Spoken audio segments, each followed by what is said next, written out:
Hi friends, எல்லோரும் எப்படி இருக்கீங்க? இன்றைக்கி கேரளா தமிழ் குக்கிங்கில் சூப்பரான நம்ம விருந்து சாப்பாடு, கல்யாண விருந்து சாப்பாடெல்லாம் எப்படி பண்ணுறாங்கன்னு சொல்லிட்டு கேரளாவில் நாங்கள் வீடியோ போட்டுட்ருக்கேன். இப்போ நம்ம பீட்ரூட் பச்சடி அது எப்படி பண்ணலான்னு பார்ப்போம். நம்ம பைனாப்பிள் பச்சடி பார்த்தோம் போன வீடியோவில். அங்கே பார்ப்போம். நான் ஒரு 1/4 கிலோ பீட்ரூட் எடுத்து வச்சுருக்கேன். நல்லா தோலெல்லாம் சீவிட்டு கழுவி கட் பண்ணி வச்சுருக்கிறேன். இப்போ ஒரு குக்கர் வச்சுருக்கேன். குக்கரில் இது நம்ம கட் பண்ண காயெல்லாம் இதில் போட்டுக்கலாம். நான் ஒரு 1/2 கிளாஸ் தண்ணியோட்ட 1 கிளாஸ் போதும். ஒரு 2 விசில் வந்தால் போதும். இதில் நாட்டு சர்க்கரை ஒரு 1.5 ஸ்பூன் ஓட்ட போடுறேன். ஒரு 2 விசில் ஓட்ட வரட்டும், அடைச்சி வச்சுக்கலாம். இப்போ தேங்காய் ஒரு 3 ஸ்பூன் ஓட்ட இந்த மாதிரி ஸ்பூனில் போட்டிருக்கேன். ஒரு இவ்வளோ இஞ்சியோட்ட போட்டுக்கலாம். ஒரு விரலோட்ட ஒரு விரலாம் பாதி இஞ்சி போட்டிருக்கேன். இங்கே பாருங்கள், 2 பச்சை மிளகா, ஒரு 1/2 ஸ்பூன் ஓட்ட கடுகு இதுலேயே போட்டுக்கங்க.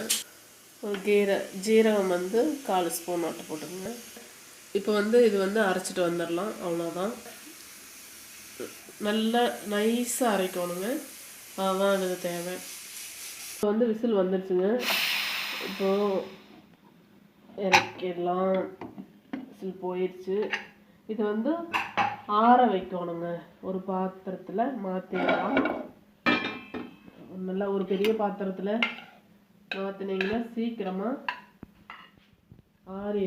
ஆறிட்டு இதை அரைக்கணும். பேனில் வச்சிங்கன்னா சீக்கிரமாக ஆறிடும்.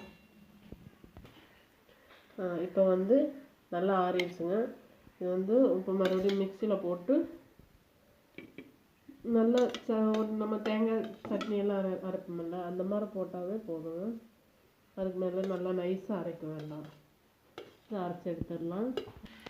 இதுக்கு இப்போ பாருங்கள், இந்த அளவுக்கு அரைச்சிருக்கிறேன் நான். இப்போ இது ஒரு பாத்திரத்தில் போட்டுக்கிறேன்.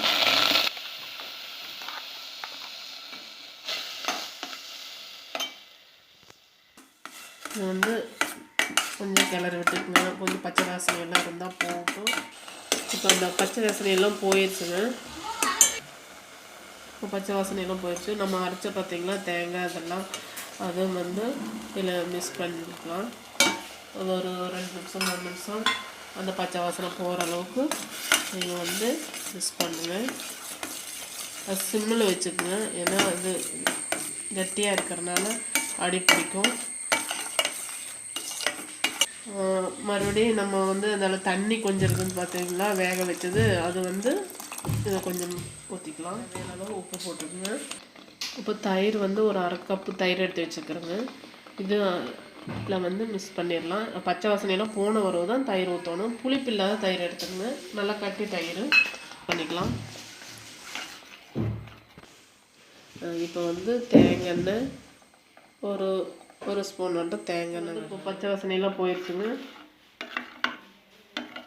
அடுப்பு ஆஃப் பண்ணிடலாம். ஓகே,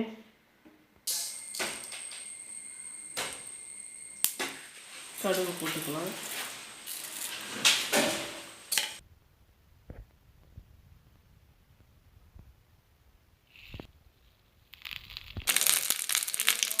வரமிளகா 2 போட்டிருக்கேன். கருவேப்பிலை ஒரு போட்டிருக்கேன். இப்போ இது தாளிச்சதும் கொட்டிக்கிறேன். அவ்வளோதான். இதே மாதிரி டிஷ்ஷு நீங்களே செஞ்சு அசத்துங்க. Okay friends.